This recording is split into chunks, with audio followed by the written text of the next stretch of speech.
इतना हम सब जानते हैं कि यूरोप और अमेरिका ने दुनिया में पिछले 500 साल में बहुत तबाही लाई है। एक देश को गुलाम बनाया, दूसरे को बनाया, तीसरे को बनाया, 50 से ज्यादा या बल्कि 100 लगभग 100 से ज्यादा देशों को अलग अलग समय पे पूरी तरह से ध्वस्त कर दिया इन लोगों ने। अब मैंने बात यहां छोड़ी थी कि इनको बिल्कुल तरस नहीं आता, 10 करोड़ लोगों को मार डाला अमेरिका में, 2 करोड़ को ऑस्ट्रेलिया में मार डाला वगैरह वगैरह, और इस तरह के घातकी जो है नए नए एग्रीमेंट कराते रहते हैं जिसमें आम आदमी के लिए मरने का ही है। तो ये कैसे होता है वो समझने के लिए एक बार मैंने धर्मपाल जी से बात किया था कि ऐसा क्यों है, ये सब यूरोप के लोग ऐसे ऐसे कैसे कर लेते। तब उन्होंने कहा कि उनकी प्राइवेट लाइफ पढ़ो। तो यूरोप की प्राइवेट लाइफ मैंने पढ़ना शुरू किया।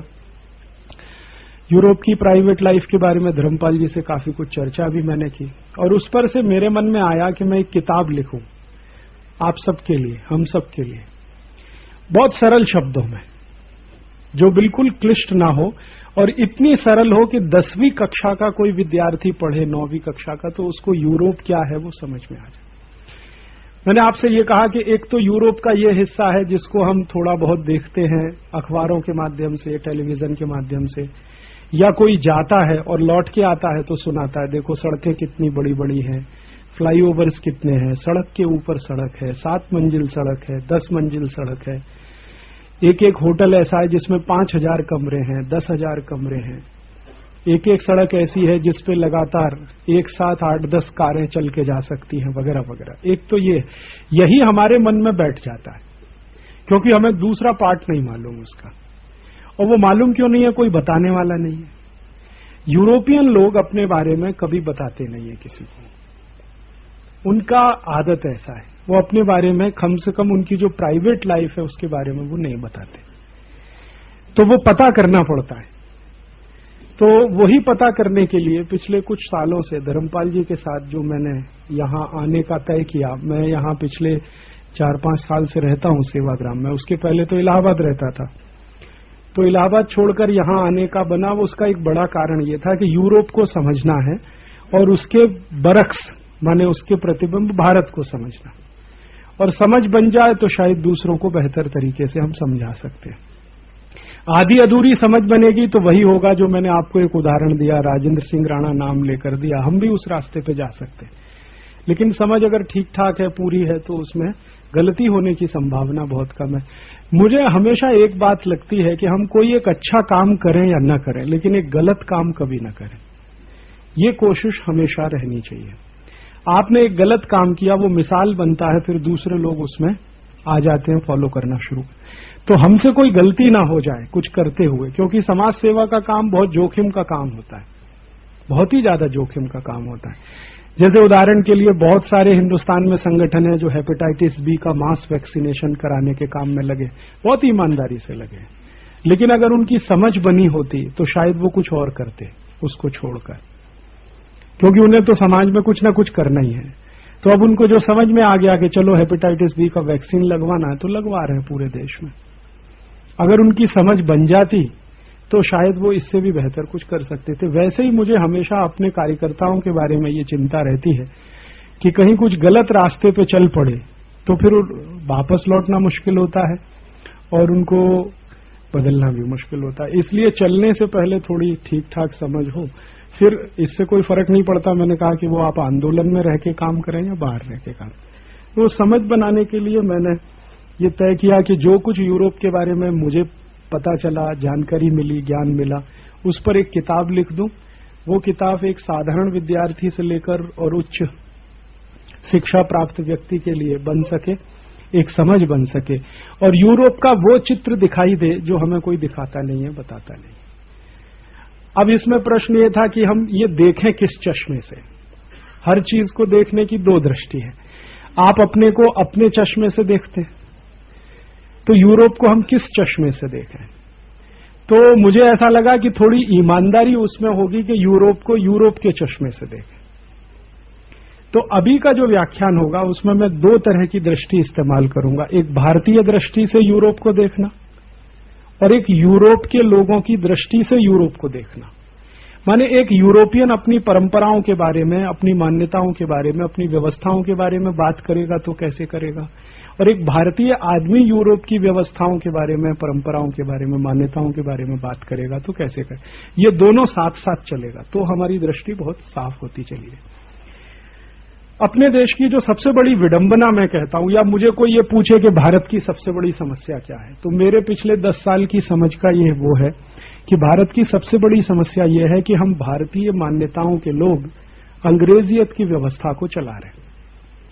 यही हमारी सबसे बड़ी समस्या है। अब आपकी मान्यता तो भारतीयता वाली है और चला रहे हैं आप अंग्रेजियत का तंत्र, तो उसमें से कुछ शुभ नहीं निकल सकता, कभी भी अच्छा नहीं निकलेगा। उसमें से यही निकलेगा जो आज दिख रहा है, गरीबी, भुखमरी, बेरोजगारी। कुछ लोगों के लिए तो सब कुछ है और कुछ के लिए कुछ भी नहीं है। जो कल चर्चा हो रही थी, धर्मपाल जी कह रहे थे कि 4 करोड़ लोग तो नागरिक हैं इस देश में, और 96 करोड़ के लिए तो न बिजली है, न पानी है, न सड़क है, न दवा है, न दारू है, न डॉक्टर है, न कुछ है, न कुछ है। तो ये ऐसा कैसे हो गया इस भारत में? ऐसा इसलिए हो गया कि हम भारतीय लोग एक अंग्रेजियत की व्यवस्था को चलाने में लग गए, उसमें से ये गड़बड़ हो गई है। अब इसके 2 रास्ते हैं। एक रास्ता यह है, इसका अगर समाधान कोई पूछे क्या समाधान है, तो समाधान उसका सीधा सा ये है कि या तो आप अपनी व्यवस्था को भारतीय बना लो, या भारत के सब लोगों को अंग्रेजियत वाला बना लो। तो ये सारे सवाल हल हो जाएंगे। जितने भी सवाल हैं, वो गेट का होगा, WTO का होगा, IMF का होगा, करप्शन का होगा, वर्ल्ड बैंक, कोई भी सवाल हो, क्योंकि सब सवाल व्यवस्था में से निकले। व्यवस्था कैसी है उसमें से ये सब निकलता है। अब हमारी व्यवस्था तो विदेशी है, मानस हमारा स्वदेशी है, तो या तो हम मानस को विदेशी बना लें और या तो व्यवस्था को स्वदेशी बना लें। बात समझ में आ रही है? आपका घर है, ऐसे समझिए, आपका घर है, आप अपनी पसंद के अनुसार या तो घर की डिजाइन चेंज कर लें। आप कोई घर में रहते हैं, वहां की डिजाइन आपको पसंद नहीं है, आपको लगता है ये गड़बड़ है, ये गड़बड़ है, तो ठीक है, आपके मन के अनुसार आप अपने घर की डिजाइन बना लें। एक तो ये होता है, या घर जैसा बना है वैसे आप हो जाए। तो आपका क्या होगा, घर के साथ सामंजस्य अच्छा हो जाएगा। घर जैसा है वैसे आप हो जाएंगे तो भी कोई परेशानी नहीं आएगी, या आपकी मानस जैसा घर बना लेंगे तो भी परेशानियां सब चली जाएंगी, कोई समस्या नहीं होगी। समस्या तब होती है, घर एक मान्यता का है, रहने वाले मान्यता बिल्कुल अलग रखते हैं। हम एक अलग मान्यता के लोग बिल्कुल अलग मान्यता के घर में रहते हैं, तो उसमें समस्या ही समस्या होती है। ये है भारत के बारे में, यही मैं कहना चाहता हूं कि हमारी पूरी व्यवस्था अंग्रेजियत वाली है, मानस हमारा स्वदेशी है, वो अंग्रेजियत वाला हो नहीं पाया। 250 साल की गुलामी के बावजूद जो है हम अंग्रेजियत में नहीं गए। अब अंग्रेजियत क्या होती है वो मैं आपको बताना चाहूंगा। ये अंग्रेजियत क्या है, यूरोपियन सभ्यता क्या है, अमरीकियत क्या है, वगैरह वगैरह। इनकी जो प्राइवेट लाइफ है, मैंने आपसे थोड़ी देर पहले कहा कि उनकी प्राइवेट लाइफ यदि हमको समझ में आए तो उनकी पब्लिक लाइफ और उनकी सारी सिस्टम हमें समझ में आ जाएगी। उनकी प्राइवेट लाइफ कैसी है। यूरोप में 18वीं शताब्दी तक, इस पे थोड़ा ध्यान दीजिएगा, माने आज से लगभग 200 साल पहले तक उनकी जो प्राइवेट लाइफ रही है उस पे मैं बात करूंगा। और जब मैं ये बात करूंगा कि यूरोप की, तो यूरोप का माने ये 24-25 देश including America, Germany, France, Sweden, Switzerland, Denmark, Norway, Finland, Spain, पुर्तगाल वगैरह वगैरह। Western Europe plus eastern Europe, उसमें ये भी है, सोवियत संघ भी आ जाएगा उसमें।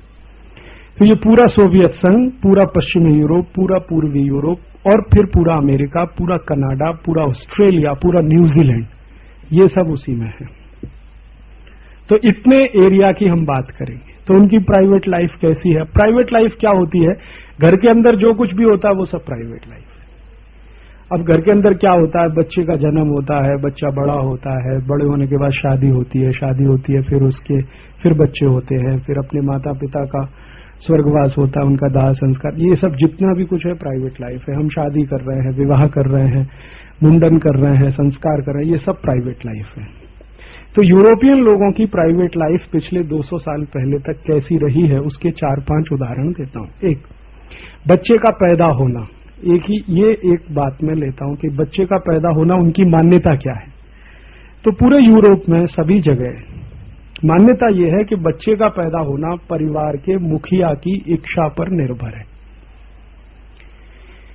परिवार का मुखिया जो है, मुखिया माने जो पुरुष है परिवार में, पति कहिए उसको, पिता कहिए, जो भी कहिए, उसमें पत्नी का कहीं कोई नहीं है। ध्यान दीजिएगा इस बात पर। परिवार का मुखिया जो मेल है, पुरुष है, उसकी इच्छा पर निर्भर है बच्चे का पैदा होना नहीं होना। ये उनकी मान्यता है। माने पुरुष चाहेगा तो बच्चा हो, नहीं चाहेगा तो नहीं हो। महिला की इसमें कहीं कोई इच्छा नहीं, पत्नी का कहीं कोई यश नहीं है उसमें। माने पत्नी कहे कि हमें बच्चा चाहिए और उसका पति कहता है नहीं चाहिए, तो पत्नी की नहीं चलेगी, पति की चलेगी। ये उनकी मान्यता है कि जो भी बच्चा होगा नहीं होगा वो पुरुष तय करेगा, महिला उसमें कुछ भी हिस्सेदारी नहीं ले सकती। ये उनकी मान्यता है। परिवार का मुखिया वो तय करेगा कि बच्चा होना चाहिए नहीं होना चाहिए। एक दूसरा, यदि मुखिया के मन में आए कि बच्चे को पैदा होते ही मार डालो, तो मार देना पड़ेगा, उसकी मां बचा नहीं सकती उसको। अगर पति ने यह तय कर लिया कि मुझे बच्चा पैदा होते ही मार देना है, तो मार दीजिए। मालिक वही है। मालिक होने का मतलब है आप उसको चाहे तो मार सकते हो, चाहे तो पीट सकते हो, चाहे तो कत्ल कर सकते हो, चाहे तो किसी को बेच सकते हो, चाहे तो लावारिस छोड़ सकते हो, कुछ भी कर सकते हो। मालिक होने का अर्थ यह होता है। माने मां का कोई स्थान नहीं है, मां का कोई महत्व नहीं है। और ये यूरोपियन सिविलाइजेशन में 18वीं शताब्दी तक है। कल धर्मपाल जी कह रहे थे ना, महिलाओं को वोट देने का अधिकार भी 1930 के बाद मिला है। महिलाओं को यूरोप के देशों में वोट देने का अधिकार 1930 के बाद मिला है, और ये अमेरिका में तो 1948 में आया है। तो वोट देने का अधिकार नहीं है, माने कुछ हैसियत नहीं है, कुछ उसका वो नहीं। ये तो यूरोप का मानस है कि वहां जो भी है वो परिवार के मुखिया की इच्छा पर निर्भर है। मुखिया चाहे तो बच्चे को मार डाले, मुखिया चाहे तो उसको लावारिस छोड़ दे, मुखिया चाहे तो गर्भपात करा दे, मुखिया चाहे तो बच्चे को पैदा होने के बाद अपने हाथ से मार डाले, जो चाहे वो करे। नेक्स्ट इसी से जुड़ा हुआ कि जब भी बच्चा पैदा होगा तो उसको हाथ में उठाने का पहला अधिकार बाप का है, मां का नहीं है। मां नहीं उठा सकती बच्चे को, और अगर उठा लिया तो मां और बच्चे दोनों को घर से निकाल दिया जाएगा। आप समझ रहे हैं कितनी क्रूरता हो सकती है, इसका अंदाजा लगा सकते हैं। बच्चा पैदा हुआ, मां नहीं उठाएगी, पहले उसका बाप उठाएगा। बाप ने बच्चे को उठा लिया तो वो बच्चे को स्वीकार कर लिया, ऐसे समझ लीजिए। नहीं उठाया तो वो बच्चे और मां को दोनों को घर छोड़ के जाना पड़ेगा, कोई दूसरी मां आ जाएगी, या उस बच्चे को लावारिस छोड़ दिया जाएगा।